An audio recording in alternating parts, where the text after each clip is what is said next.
Hi, welcome to the show. In In 5D. 5D. We It's haven't just a done that. welcome. We haven't done that one in a while. It's just a welcome. Sometimes you just gotta welcome people. I welcome everybody to shut up. No, I'm kidding. Yeah. Um, I welcome Welcome, people sit to down and do shut things up. all the time. Yeah. I welcome you to keep your opinions to yourself and all those kinds of things. Yeah. Which, for someone who literally does the giving of opinions on the internet, would seem hypocritical, but I don't care. Yeah. I'm being real. Mhm. Um, all right. So, first off, let's cut the bullshit.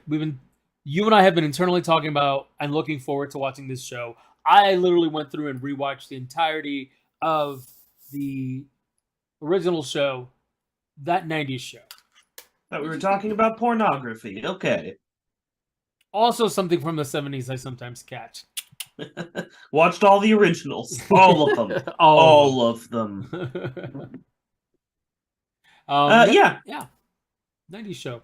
Take it away. What do you Oh, think? I'm running this. This is my vehicle. You are just passengers on the journey.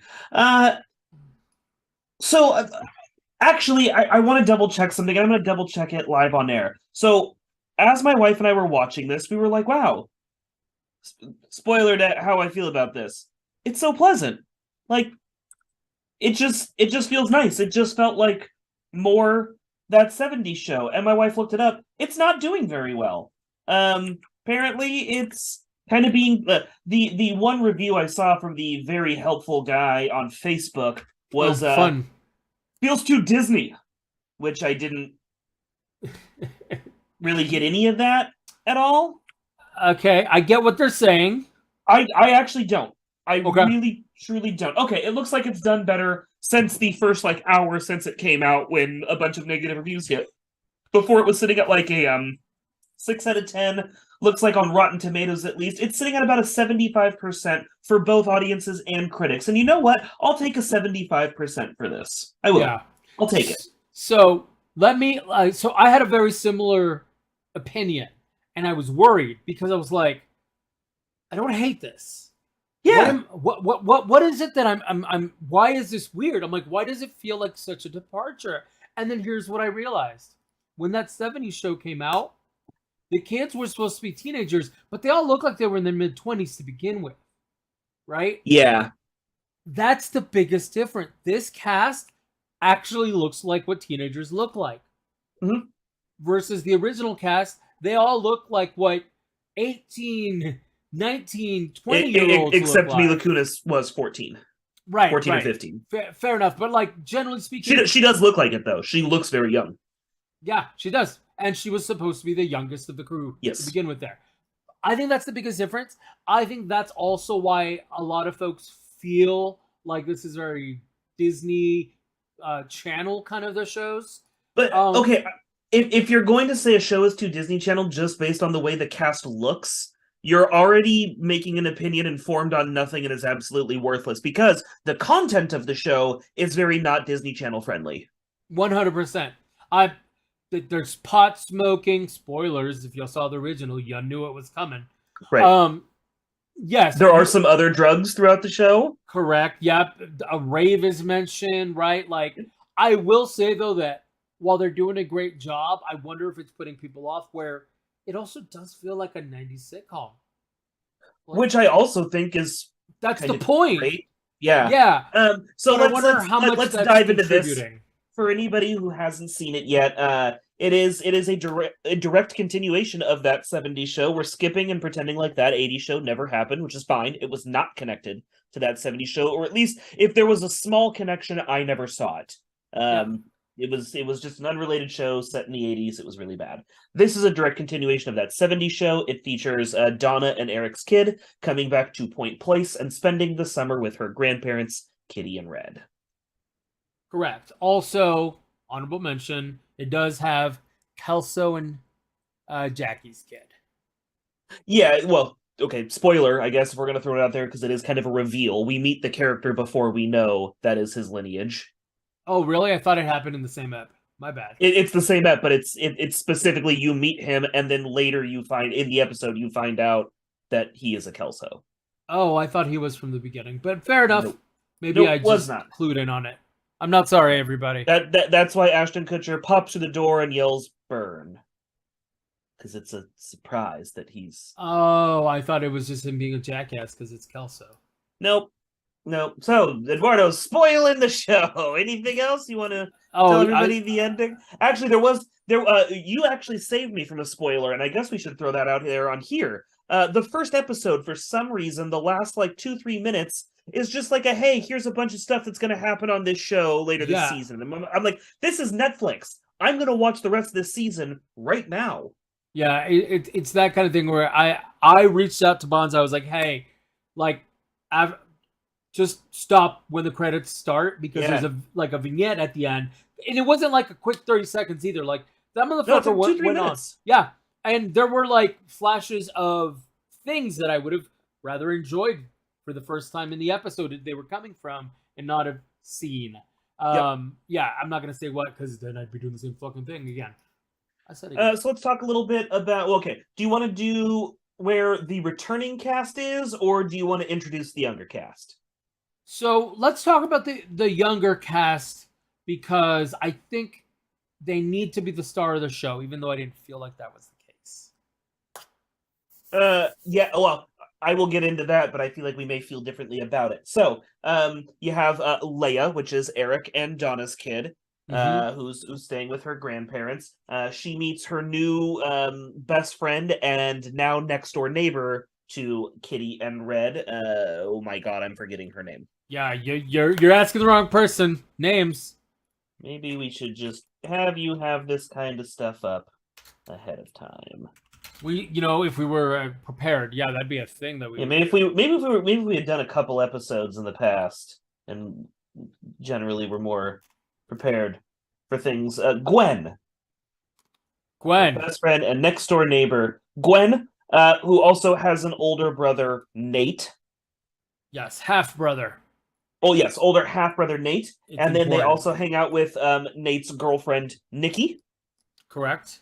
Nate's best friend Jay, who, as Eduardo has spoiled for everybody, is Not Jay sorry. Kelso. Yep. And then they actually didn't explain how Ozzy fits in the mix, other than they're all kind of the rejects at school. So I guess he's just their other friend. And I would, just based on personality types, I would suppose he's probably Gwen's friend that Gwen brought into the fold. It does seem like they tend to be The two well, sitting alone on the couch when everybody else leaves, and yeah, exactly. So all the kids are doing a good job. I actually really buy Kelso's kid as being Kelso's kid, but also whoever his mother is has definitely added some DNA to the pool because he's not as worthless as his father is. Yep. Gwen is super fun and does absolutely feel like a 90s. She even has Riot Girl written on her wall in her room and absolutely feels like a 90s grunge rock Riot Girl kind of persona. Nate is absolutely the older brother, dumbass teenage football Jock. bro. Yeah. Yeah, 90s football bro. And Jay Kelso complements that well. I like where they went with Nikki.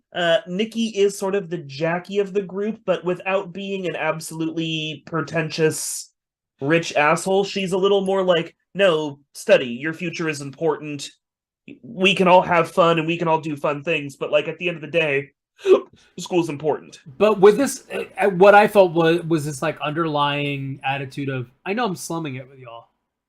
Yes, Which absolutely. is where the jackiness really comes in. Yep. Ozzy is a lot of fun and a very tempered gay character in a modern sitcom, which is fun. I feel like a lot of shows either like all there is to a character is that they're gay, or they need to be some sort of like over specific gay cliche at some point where Ozzy's just a young gay person.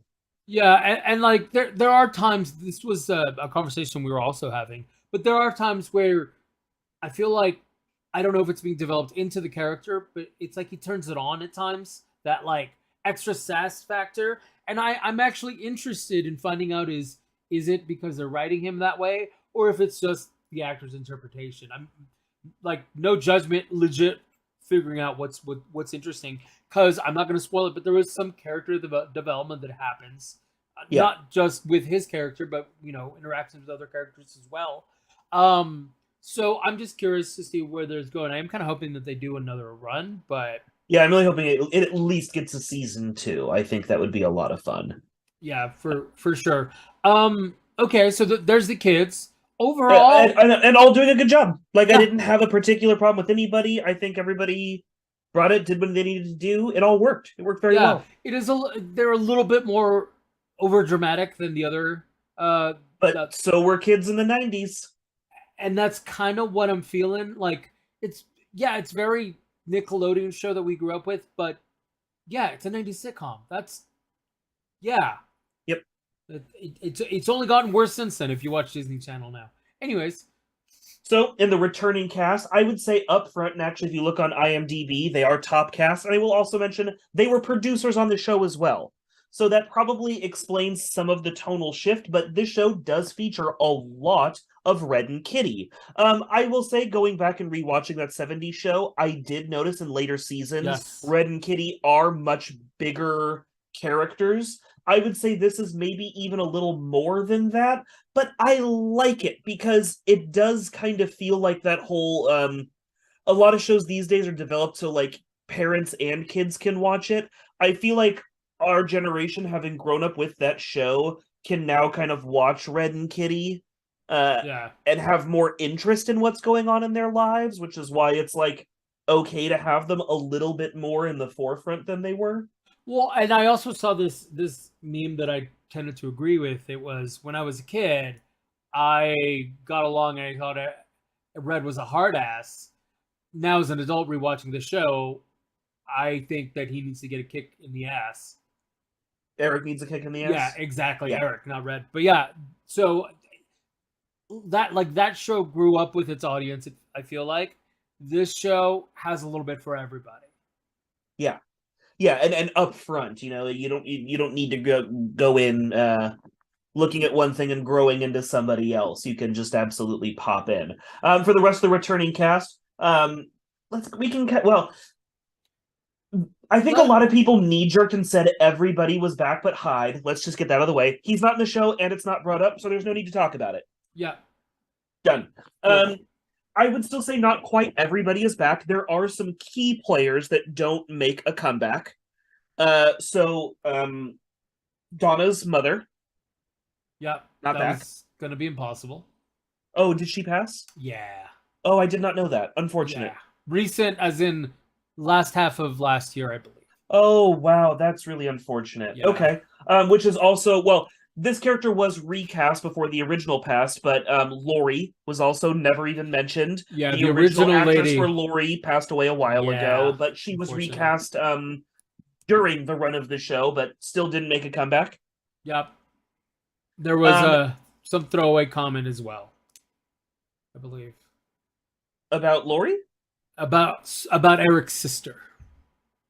Oh, maybe I don't recall. Yeah. And then, but I would also say, towards the latter half of the show, not Zach Galifianakis, Jim Gaffigan's character is like he's not a mainstay, but it would have been very easy to bring him back, much like they bring back Tommy Chong's Leo, who does come back twice, and it's a lot of fun both times. Yeah. Yeah. I like how they run into him both times. It worked within the story. It was fine. So Eric and Donna come back. Eric is only in one episode. Donna shows up, I think, in 3 total. At least 2 for sure. The other one, it might have been she was totally on the phone. Something, yeah. But so she comes. Laura Prepon's back a few times. Both. I kind of love and hate that they don't go into more of what they're doing. Like we don't even know what they do for work or anything. And I do think those could have We been. do some know kind for of fun- Eric, they go into it. Oh yeah, he's writing He's a professor. professor, something like that. Mhm. Oh, and then Donna's writing because I think Kitty mentions reading something that one of them had done. Yeah, so I think Okay, yeah, I think okay, Donna's fair enough. writing, I guess I he's a just missed the professor. Eric one. Yep. Okay, that works. So we get one episode of Mila Kunis and Ashton Kutcher with Kelso and Jackie. That is just like a real quick catch up. Here's what's happening right back out the door. Yep. Fez we get for a couple of episodes. And it's kind of fun. I like what we're doing with Fez. I do too. I He's like, almost Uncle Joey esque. yeah, a little bit like that for sure. Um, creepy Uncle Joey, Sure, creepier Uncle he's Joey. Uncle Joey and Jesse meshed into one character.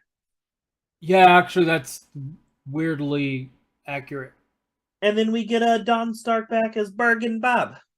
Arkin Bob. I Yeah, love that character, by the way. Bob is legit one of my favorite as an That 70 Show adult, characters. he amuses the dick out of me. As a kid, he annoyed the dick out of me. I love, but Bob is just But such an innocent idiot. you also have to remember that I spent a lot of time amongst a lot of adults who went over the top to be nice and not swear and stuff, and their Mm, attitude was very akin to Bob. So I'm sure that's where my annoyance was of all the organizations I had to be a part of back then. sure, sure. But yeah, overall, it's a short run. It's an easy watch. It's a lot of fun. If you like the original, I feel like the writing is on par with the original. There are some inconsistencies. I think most notably the one you and I spotted, where technically Kelso is supposed to have a daughter, and if the timelines line up the way they claim they do with the years they drop throughout the shows, his daughter should be about a year older than Leia is, which would mean this son, who is friends with the older sibling of Leia's best friend, therefore presumably in the same grade and older, shouldn't exist. Correct. Yes. Because of how they go into it and explaining. So there is plot holes, but you know what? I'm sick and tired of people pretending like a plot hole ruins the movie. Yeah, like this doesn't affect anything. Yeah. And I mean, Kelso's such an idiot. Honestly, I think legitimately, if they went, yeah, you called her a girl for the first 8 months of her life or something, and we would all go, yep, that's a Kelso move. There we go. That fixed it all. He's an idiot. Sure. I mean, sure. Except they actually showed him on. Anyways, they made such a big deal about his daughter in the seasons of the original run that a lot of the characters would have to be also be idiots. But did they see the baby? Yeah. Oh, okay, fair enough. Like there was even shenanigans where they were babysitting the child and hilarity ensued. Okay, yeah, I guess I haven't gotten that far yet, but I literally just rewatched it. That's the only reason. yeah, I no, know. you went Yeah. through it way quicker than I did. I'm doing a very casual rewatch. Yeah, Yeah. either way, it was a lot of fun. I really enjoyed it. 75%, like I said, I'll take it, I'll accept it. I might go a little higher with a Yeah. personal rating. I up to like an 8. I don't think I can go a full 10. It is very sitcom-y. It is very short, and I think part of my rating is I'm gonna want a little bit more out of this. But and there are some things I want them to bring up. I don't, especially if they do a season 2. You can't not mention Hyde for 2 seasons. You have to at least say like, oh, he ended up in jail like he always thought, or something. Yeah. You have to, or oh, he's just in New York City. Who'd have thought he would make it big at his dad's record company? Something. You have to Mary Kate Olsen it, mention it, be Yeah. done with it. You know You what I gotta do mean? something with it. Uh, and then I actually I kind of want just a little bit more. The show doesn't need to be about them, but I want a little bit more of the older the older cast coming back and just dropping in a bit more of what they do. You know what I think would be fun is because this show has traditionally done holiday episodes. Just show everybody Hmm. coming home for the holidays. I think that would be great, and you Yeah, show a little bit of the catching up and what people have been up to, that kind of right. thing. I think that'd be good because they've literally done that before, so it would Yeah, totally make sense within the show. I agree with you. I actually give it a 8.5, 8.7 for me. okay. Little higher. Yeah, It is jarring that it's only 10 episodes. I was it started see problem is now shows just take a little while to catch their stride, and this is no different. Like the first episode feels familiar, but it doesn't quite pull you in. The new characters aren't introduced at a rate where I could just adopt them. You know yeah. what I mean? It took like 2 or 3 eps for me to be like, oh, I get them. This is what they're about. Here's what they're gonna do. And for that only to lead to 10 episodes, I'm with you. I need a little bit more. And that's Um, what is with the 8 to 10 episode season these days? Do you remember when seasons were like 23 episodes? yeah, What the fuck? they're going like BBC runs, right? Like the difference is a lot happens in BBC episodes to allow for 10 episode runs, or Right. 10 episode series, things like that. Yeah, no, I'm with you, but yeah, I definitely want some more. I want more of not just the older characters. It's a small town. Yeah. Guarantee that 90% of the characters from before are still Oh, around. kids of other characters like Seth Green had that reoccurring character who Mm-hmm. could still have like, Leia shows up and now his kid has a rivalry with Leia and Leia's like, I don't even understand what's happening, or Yeah, there's all kinds of shit. why do you hate me? Well, yeah, there's that, or there's like, oh my god, what was the name of the super crazy girlfriend that Fez had? Imagine her kid, Caroline. Caroline. She was in several episodes and Yeah. even made a comeback in later seasons, right?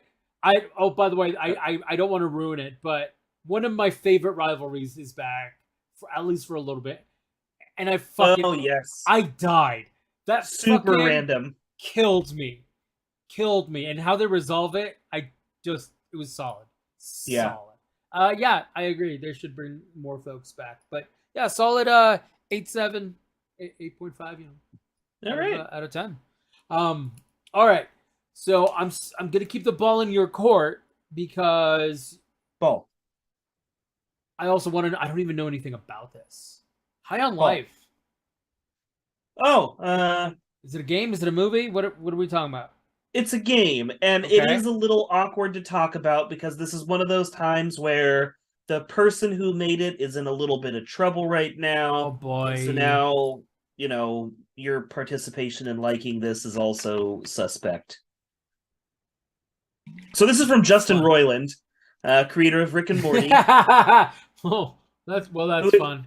who is in some hot water. And the stance this show has always taken is when it gets to court, we will see how things shake out. We just kind of follow the rule of law. Yeah. And we separate art from artists a lot. And I will say, High on Life has a lot of talent that isn't Justin Roiland. Every game has a lot of love and work that goes into it from a lot of different people. And ultimately, this is pretty successful. It's a fairly straightforward, kind of generic shooter. But Okay. like any Justin Roiland project, a lot of the interest in it comes from the characters and the dialogue and the settings and sort of how things go down. So the plot is essentially you're just like a normal kid living your life when suddenly, bam, aliens show up. And the aliens want humans because they found out they have these I think they call them life pods or something like that. I don't remember what they're called, but you can stick living creatures inside of it and it disintegrate them and smoke their life essence and get high. And apparently humans are the new like awesome fad high that all the aliens are getting down on. So aliens come down, kidnap humans and smoke them and kill them.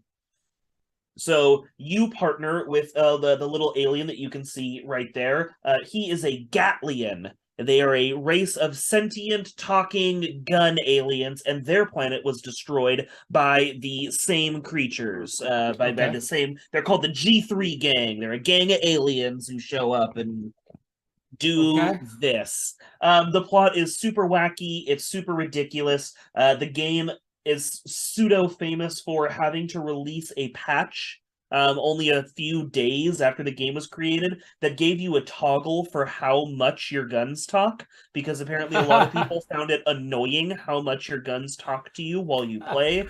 I actually thought that was part of the fun of the game, was having like, because it's Justin Roiland speak on a lot of them, so it's a lot of babbling or yelling at you or judging you or commenting on what you're doing and how you're doing it. That was my And favorite gun in Borderlands 2.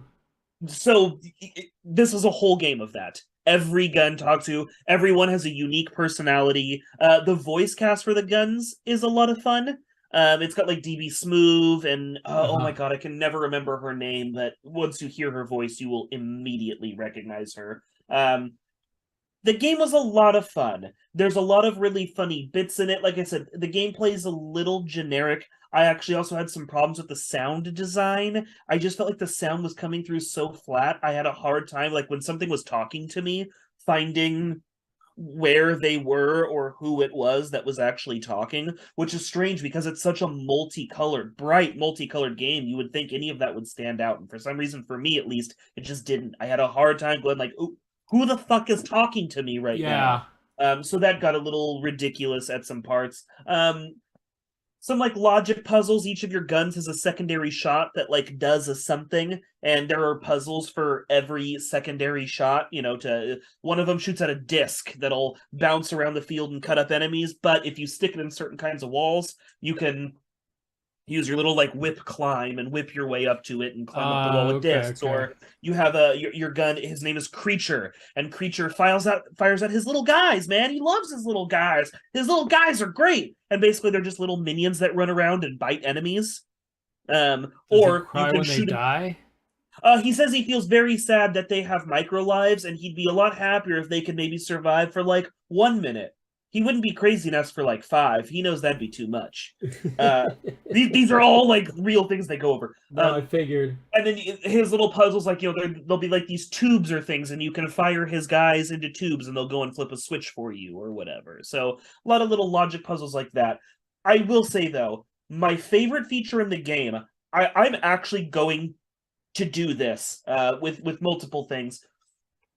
There are several full-length, unedited movies inside of the game that have different points where you can sit down and watch the entire movie, but they are fantastically horrible, cheesy old horror movies. Like, this one, Eduardo, because it's one of my favorites. Tammy and the T-Rex is in entirety in this movie. Wow. As is Demon Wind, which is How another big is absolute. this game? It's only about 12 gig, but it's the way they work them in. So you have an alien who lives on your couch, and as you come throughout different levels, he's watching different movies on TV, but you can sit there and you can watch the entirety of the movie. And there's like a couple of unlockable levels that you can get. There is a movie theater that you can unlock, and when you go inside, you get an achievement called "We actually spent the money to get the royalties to put a full theater in this game." I believe it shows multiple movies. It just depends on when you spawn it and what movie it plays. And when you go inside, there are 3 aliens who sit in the front row and make comments about the films. It is the Mystery Science Oh my Theater 3000 guys god. sitting there doing custom commentary as these aliens for this game. I'm legitimately going to sit there and probably like next time my wife goes on a rock climbing trip or something, I will most likely just throw this game on and watch a whole movie. And even better, it is free on Game Pass. You Okay. can just Yeah, go get I'm gonna get that. this. Also, if you do end up doing that, you should stream it for me on Discord and we can watch it together. It's on the Xbox. Can I do that? Well, I think you can stream your Xbox to your Xbox friends. Are we Xbox friends? Are we Xbox friends? I don't know. I know at this point. I'd be super into that. That would be fun. But yeah, that just my favorite like stupid little thing that somebody went in and did in a game. There's also just lots of references and memes hidden around on the walls, and yeah, I don't know. It's a blast, man. It's I'm so unfortunate that fucking bummed Royland is- out. Yeah. Yeah, it's unfortunate he's going through what he's going through. Hope like I hate to say it. I hope it all turns out to be bunk. But you know, if it's not, that sucks. But it's we were actually our D&D group was talking about this, I think, a little before you hopped on. But my stance when it comes to things like games and animated television series, regular television series as well, but it's that much bigger for animated ones. And the Harry Potter community is going through this right now. I recognize that she is saying some shit that shouldn't be said. I don't know why she just keep those feelings to yourself, dear. Like, I can't tell somebody how to feel. That's not my place. But at least shut up. Come on. Yeah. But here's what I will say for Hogwarts Legacy. She's not sitting there making that game. I'm willing to bet that they got the rights for that through a licensing fee, which means if she is getting a royalty, it is a very, very, very, very small royalty. She will see pennies on the dollar for that game. If anything, more than likely, it is a one-time license fee. She's already made her money. Whether you buy this game or not, she's already been paid. Who you're hurting is the developers, is the voice actors, is the company who makes that. A bunch of people who aren't her. It's the same for an animated series like Rick and Morty. Justin Roiland may be a piece of shit, and you know what? Fire him. There are tons of Rick and Morty sound-alikes. You can find people who can play that character. Yep. That show is written by many writers. That's honestly at least like a 10-person writing crew for a season of that show, plus the animators, plus the voice actors, plus the sound techs. Anybody else who's working on that show is going to be out of a job because of one guy, and that sucks. I don't know. We got to do better about protecting good people while punishing bad people. And High on Life is being made by a good developer who's made a couple of great games now, all with Justin Roiland. It is his company, but you can move out a CEO. You can move out a creative head. You can get rid of them. You can replace them with people who will do the job right and be ethical, decent human beings. And carry on. So yeah, please don't sit on this game just because you have problems with Roiland. Think of the developers. Think of the people who can go forward and keep bringing great content while not being piles of garbage to do it. For sure. Yeah. No, I agree. There are certain times where I draw the line where I'm just like, look. Oh, when somebody direct like the big one for me has always been Jeepers Creepers. Just with it, you can look into it on your own more because I don't want to misquote anything, but it convicted. He has convictions against him that I'm like, look, court of law found you guilty of a thing that I really don't like, and the guy who created it is still getting royalties on Jeepers Creepers films, so I will not touch them. Because he is still directly living. I don't know how the J.K. Rowling deal is, so I don't want to misspeak on that one. But for me, the one that really cements there's a line is Chris Brown. I cannot touch any of his music. I honestly I won't even give him a Spotify listen because I know that he gets a small percentage of a cent. Yeah, bands I can drop pretty quick, I'll be honest, because usually it is that's the guy who's getting the money for it. It's him and some soulless producer. Bye. Yeah, right. So it's nah, whatever. That's where I definitely drew the line. But yeah, I'm with you. Rule of law kind of thing. All right, so I'm glad we talked about a video game because I actually played a game that completely surprised me. And I got so into it that I literally only saw the title once because I haven't dropped it since. Weird hentai game. Here we go.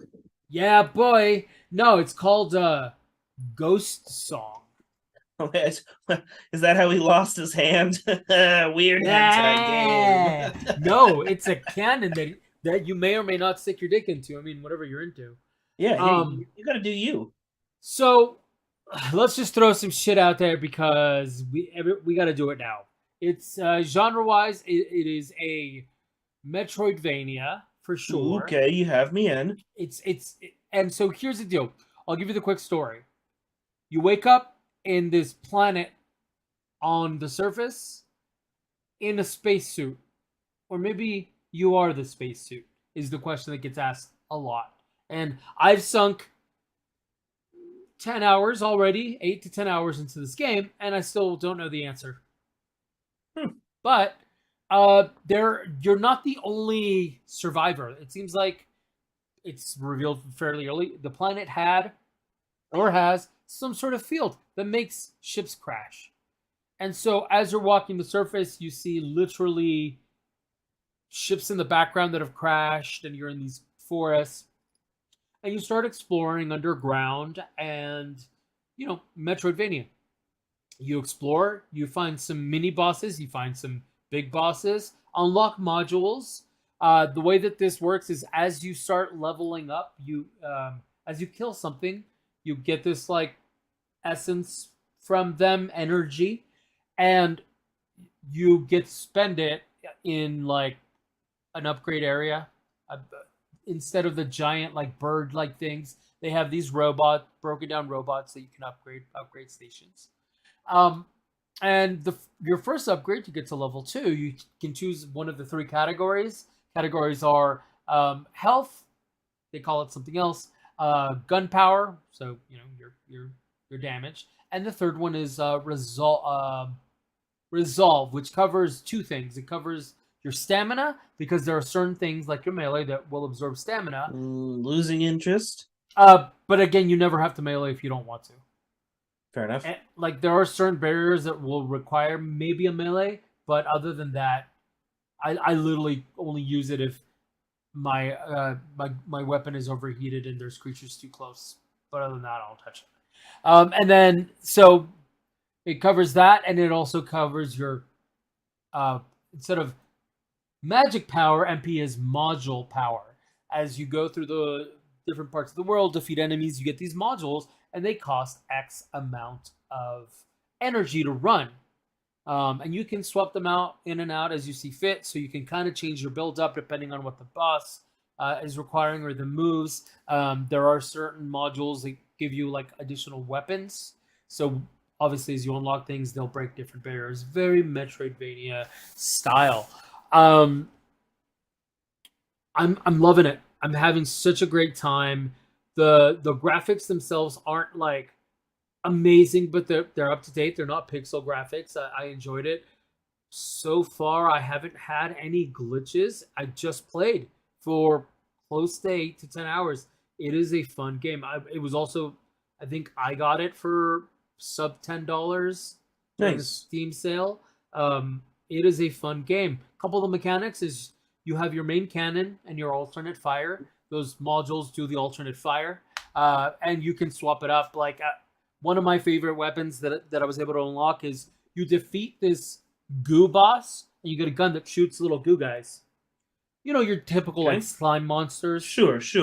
A big one. You defeat it, and the module that it dropped is now you got little monster allies. I've gone to the point where I get to a really tough area. I just unload the entirety of my goo monsters and just make sure I can hop around and dodge while they follow me below, killing all the big baddies. So there are ways to use the weapons to potentially cheese and get into more advanced areas. Sure. And I know this because there is a event in the game where it says, hey, this is the order we recommend, but you can do what the fuck you want to do. And me being me, I'd already explored my way. Yeah, I'd already explored most of those fucking areas before I did the story mission that told me to do them in a different order. So, just figured it out. And then this is definitely one of those games that'll try your patience if you're not into learning the mechanics of a boss. But I will say that the mechanics are close enough where it's easy to learn versus what I feel like a lot of the games struggle at, which is, wait, I have to learn an entire new set of fight. No, in this case, like the boss was like, they have a charge attack, they have this kind of attack. Sure, this charge attack slashes up and sideways versus slashing down and whatever, you know what I mean? But it isn't like, oh no, there's this one thing on the ceiling that you have to hit that one thing. If you don't hit that one thing, they won't be vulnerable. But that one thing only brings a hook because you have to hold on to the hook to shoot down. It actually allows you, like, if you want to just barrel your way through a fight and just do firepower, it allows you. It's going to be harder. You're going to struggle a whole lot more, but it allows you to do that while also having mechanics built in for you to do the thing. So, you know me, I love versatility, especially in things like that. I'm enjoying the crap out of it. There is the mystery aspect that I'm very much into because I love a good story-driven game. It feels like, so it's not roguelike in the sense where you start all over when you die, but it is one of those that when you die, you lose things, right? Like you drop energy bits, and there's two modes. There's the standard, and then there's the normal mode. I forget what they're called, but the standard mode is what they expect you to do, meaning when you die, your parts get broken and you have to repair them. And you lose a lot more energy when you die. And then there's the normal mode where it's like, hey, it's not as punishing if you're not into that. You just want to have a fun explore. I think they call it exploration mode. You just want to have a fun exploration. There's still bosses. There's still things. You're not going to get that cool super unlock at the end of the game that hard mode gives you. And it says it all up front. And they do tell you, hey, you can't switch this later. without starting a new save. I think this is a Metroidvania just done fucking right. Um, I struggle to find um very many faults. So if I had to nitpick, it's fucking impossible sometimes to find the way forward.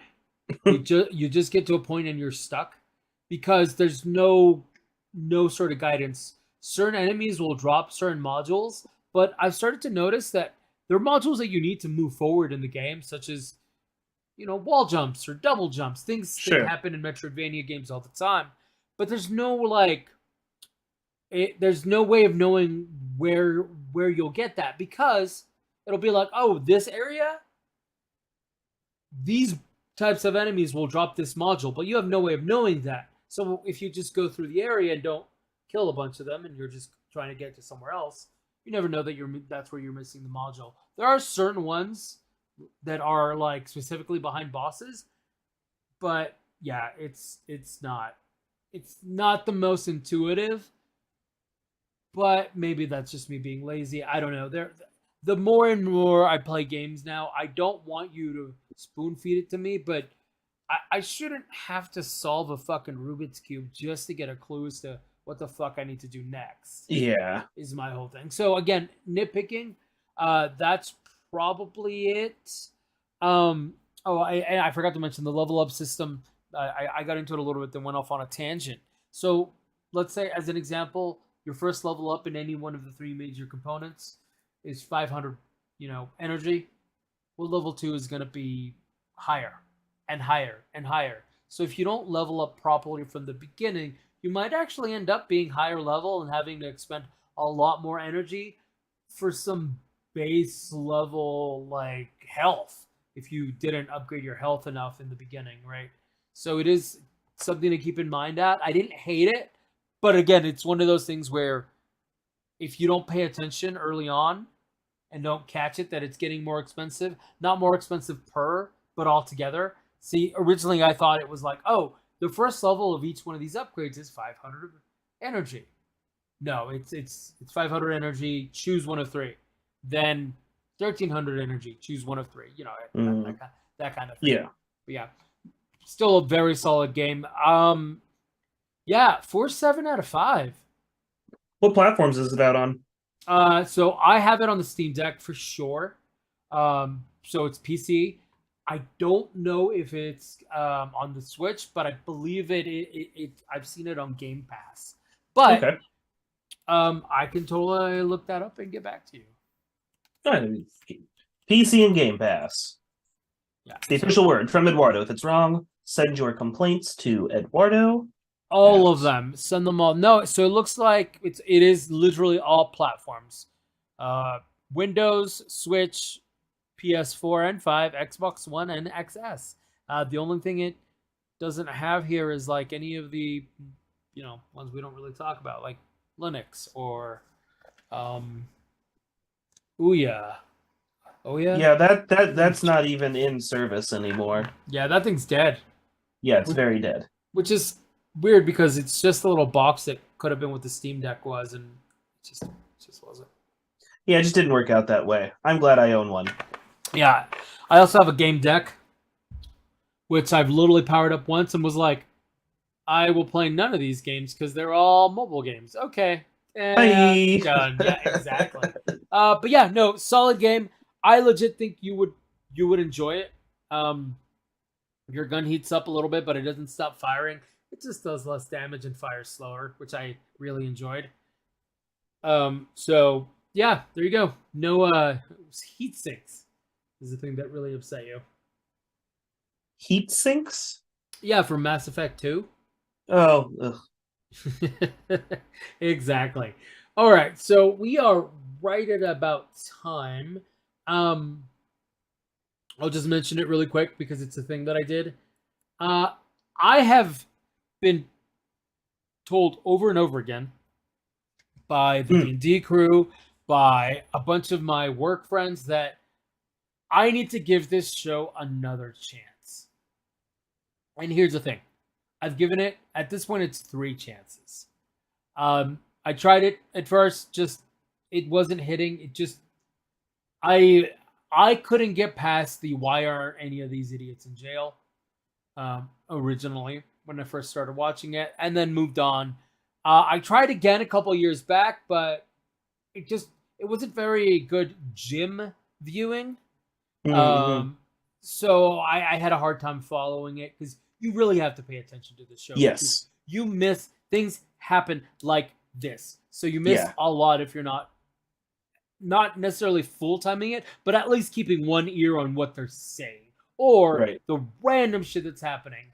So third time is mostly the charm. I finished not an episode and a half, a season and a half. So I've seen the entire first season, which does not have Danny DeVito.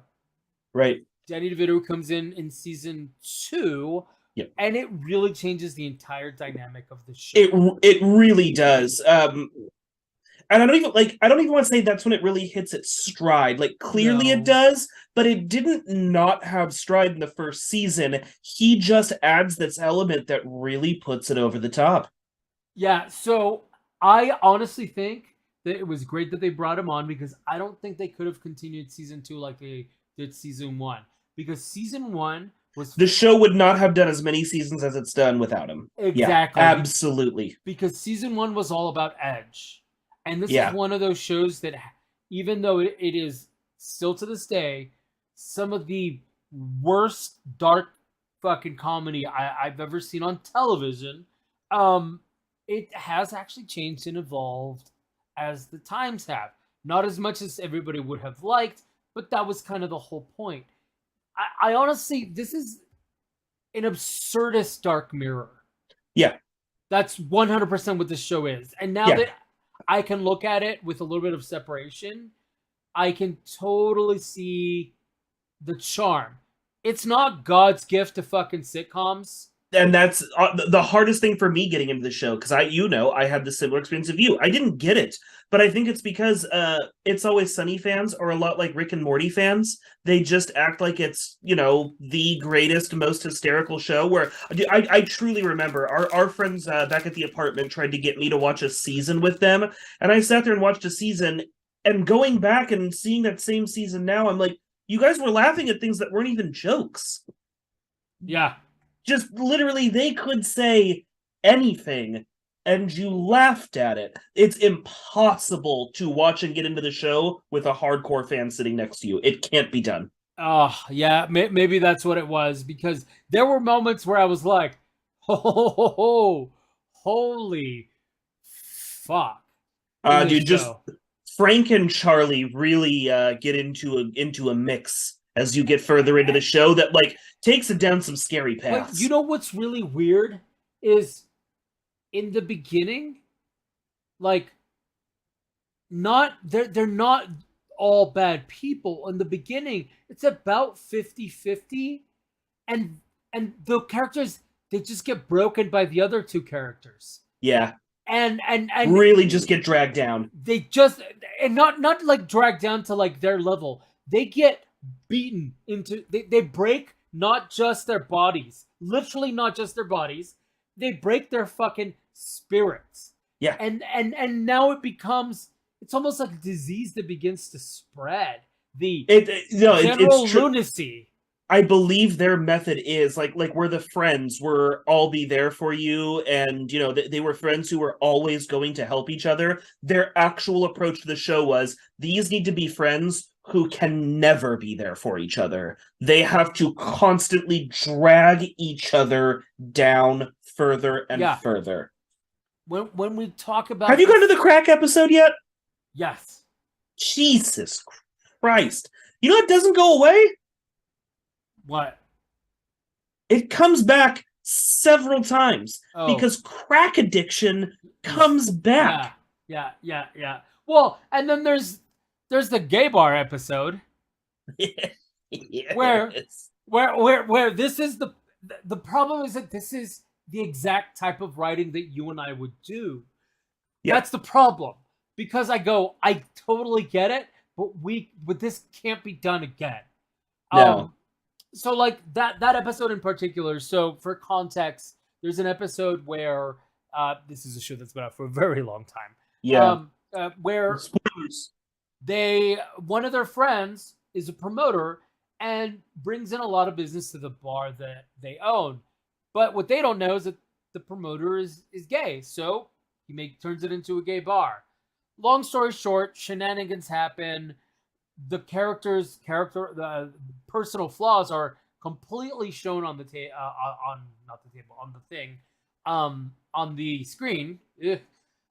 But there's this like ambiguous joke at the end where the one of the characters may or may not have gotten so drunk that he slept with another man when he's straight, right? But then at the end, they just tell you what happens, and it's way worse than what you would have imagined. That's just it. So the problem is that it's a comedic escalation. They go, Yeah. "Oh, you think that's the worst place we can go, or that's the lowest we're willing to stoop?" No, just kidding. Let's go do this thing that is going to be way fucking out there. And in that way, I think they're successful. I will say this not as bad, but definitely is starting to feel a little bit like Parks and Rec, where some of the better parts have already been turned into memes or turned into gifs or anything like that. Because not every second of the show is gold. There's some stuff where it's just bad people being bad people, and it's funny, but I couldn't rewatch the show. Do you see what I mean? I guess. Well, I already have.